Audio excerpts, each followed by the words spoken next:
booktube. All right, we're continuing my library tour. I was stalled for a bit there because I had a guest. I had former booktuber David Murphy came over for a few days of fun and wine and calzones. And at one point, I kind of sort of raised the possibility that maybe we'd do a shelf or two of a library tour together. It didn't happen, but I think mainly the reason was that I know how it would have gone. I know what that video would have been like. It would have been us talking for 2 hours about each individual book, forgetting that we're filming until the camera goes dead. So better that we didn't. But it's useless in a whole bunch of other ways too, because my collection is being changed. It's shifting around even while I make these videos that were originally designed as a visual record. So I guess we'll just keep going because it's fun to talk about books. That's all. So we're at the top shelf here of this custom-made bookshelf. Then we're going to move on to another custom-made bookshelf with very different dimensions. This is the Weekend Woodhouse.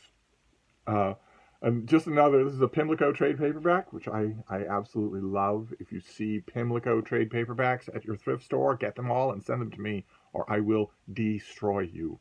Destroy. And you've seen already, just on this tour, how much I love P.G. Woodhouse, and he is an author that I really don't mind when someone makes a good, intelligent anthology of bits and pieces. A lot of times I do, but not with him. Okay, then we have 3 books. Same author. This is Hen's Teeth and Horse's Toes, with schmutz on it. Can be fixed. Can be quickly fixed. By Stephen Jay Gould. This is by Cambridge's own Stephen Jay Gould. I found a hardcover of this. I had this as the little Norton paperback forever and ever. Wasn't well made. I had to keep replacing it. I found this as a hardcover at the Brattle a few years ago, and it had somebody put the library covering on it. And this is a collection of essays that he wrote for the magazine Natural History. He had a column called This View of Life that ran every month and was really, really good. I'm sure I wasn't the only person who got Natural History just for his column. Although, for a long time, they had great artwork as well and some great articles. I don't know if Natural History is still in print. But he started collecting these with Mismeasure of Man, I think was the first one. But then he did a book called Ever Since Darwin, which I do not have in a hardcover like this. I'm sure that it exists. He did a book called Ever Since Darwin that was just more collections, but it took off. And then this book took off hugely, and so did this one. This one perhaps more than any other. Also with schmutz on it. I don't know why that is. The Panda's Thumb. These are terrific. These are really, really good. I have one other up here. It's not Ever Since Darwin. It's Urchin in the Storm. And that is our author, a caricature of our author, who was a sweet guy, a wonderful, nice guy. Then we have, okay, this next one does not belong here. This does not belong here. You wondered how long it would be before I said it. This is Archibald Campbell's book on Horace. That's all it is, just a big book, a study of Horace. This is not his poetry. This is just a study of Horace. I really like it. I go back to it all the time, so maybe it does belong in here. Maybe it does.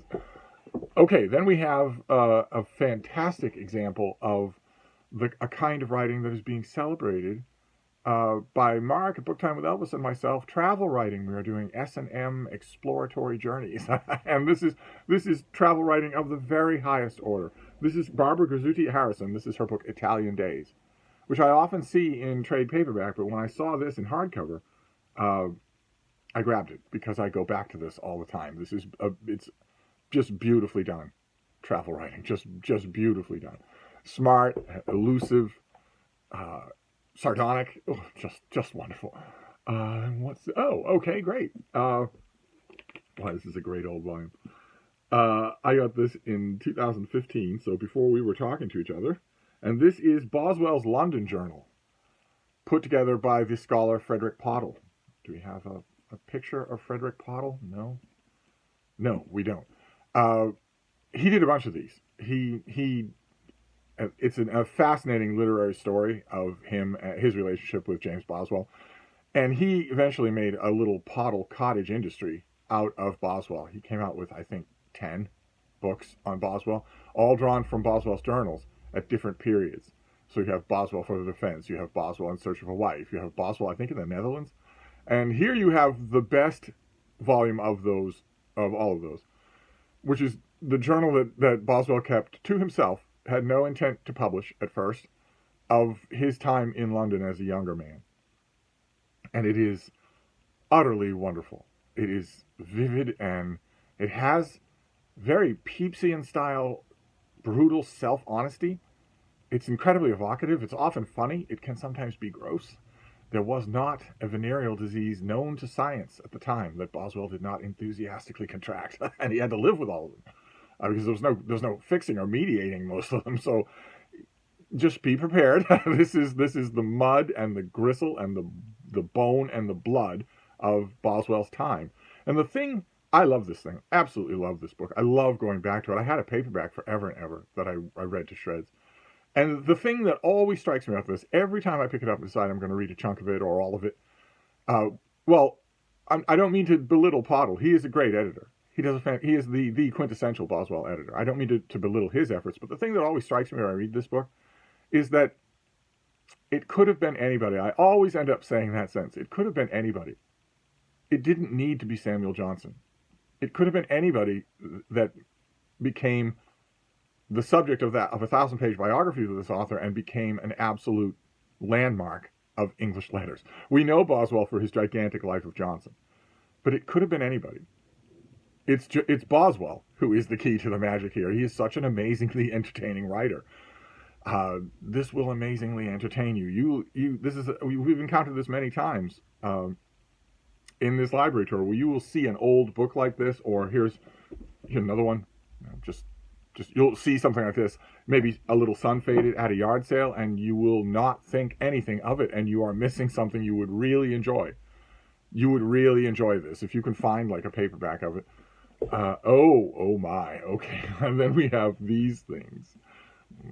The landmark editions. These and the Boswell's London Journal, which is a Penguin classic. It is a classic of its own. These are more examples of what I've been talking about, how classics are creeping into complete domination of this room. Classics, romances that's starting to become the pattern. It has been for a long time. I just need to, what I really want to do when we get through with this room, what I really want to do is take everything down and make a couple of bookcases where I pull all the classics together. I mean, look at what we've had so far. Faith in a Seed by Henry David Thoreau. Boswell's London Journal. The History of Herodotus. The New Testament. Dracula. Dracula again. The Essential Horace. See, every shelf has something that would go in that bookcase. So, but anyway, this is the landmark editions. These are the landmark editions. Bob Strasser put this idea together with a landmark Herodotus to begin with, where he took a common domain, I don't have to pay for it, rights-free translation of Herodotus and Thucydides, and put them in books with oversized books with a huge amount of maps and a great deal of new ancillary material, new introductions, new prefaces, tons and tons of appendices. And the landmark Herodotus and the landmark Thucydides did really well. People really liked them. They were also quite predictably snapped up for schools. They're perfect to keep the wandering attention of a student who doesn't know anything about ancient literature riveted on the page. The maps really help, in other words. And the series kept going. So this is the landmark Xenophon, the Hellenica. When this is what I mean, do I have an example to go with here? A new, they are bigger books in order to accommodate all the extra stuff in them. There are maps on almost every other page. You just turn a couple of pages, you get another map. And the maps go down into deep detail. So if a very specific valley is being talked about and we can identify the valley, then you get a very specific detail and also black and white photos and tons of annotations along the way as you're reading before you even get to the essays at the end. They're an amazing thing. You hear a but. I'm sure you hear a but floating around here. And the only reason for the but is that I have been apprised of the fact in the last few years that some of them get insanely collectible. And so it's not easy. It's not always really easy to get an affordable copy of any of these things. Maybe the landmark Herodotus. Maybe. So I'm not meaning to torment you here. This is more Xenophon. This is the landmark Xenophon's Anabasis. They did, so 2 volumes of Xenophon for his 2 big books. No sense in doing a landmark edition of his Conversations with Socrates. But the 2 big adventure books that he wrote, oh yes, and this is the way to read them. Absolutely the way to read them. Here, this is what I meant to show you from the last one. In addition to maps and annotations of all kinds, you also get black and white photos all throughout here. I don't think we ever get color photos in any of these. But, I mean, why drive up the price even more? These things, even 10 years ago, were $50. And I haven't seen one announced at all. Needless to say, I want a landmark Livy. I don't think it's ever going to happen. But so we have 2 volumes of Xenophon, and then the one that will, as far as I can tell, really put a Heimlich maneuver on your wallet, which is the landmark Julius Caesar. Which this is, I think, the latest one they did, and I already had huge expectations going in. And this thing blew them away. Just blew them away. It is the same thing. It's the exact same pattern. You get a long introduction, a forward, you get translations of the works, in this case, new translations of everything. They're all heavily annotated and heavily footnoted, and then you get appendices at the back, maps all throughout. And yet, such lavish extra care was taken with this volume that it's, I believe, the best one of them all. And also a pretty much one-stop shop for Julius Caesar.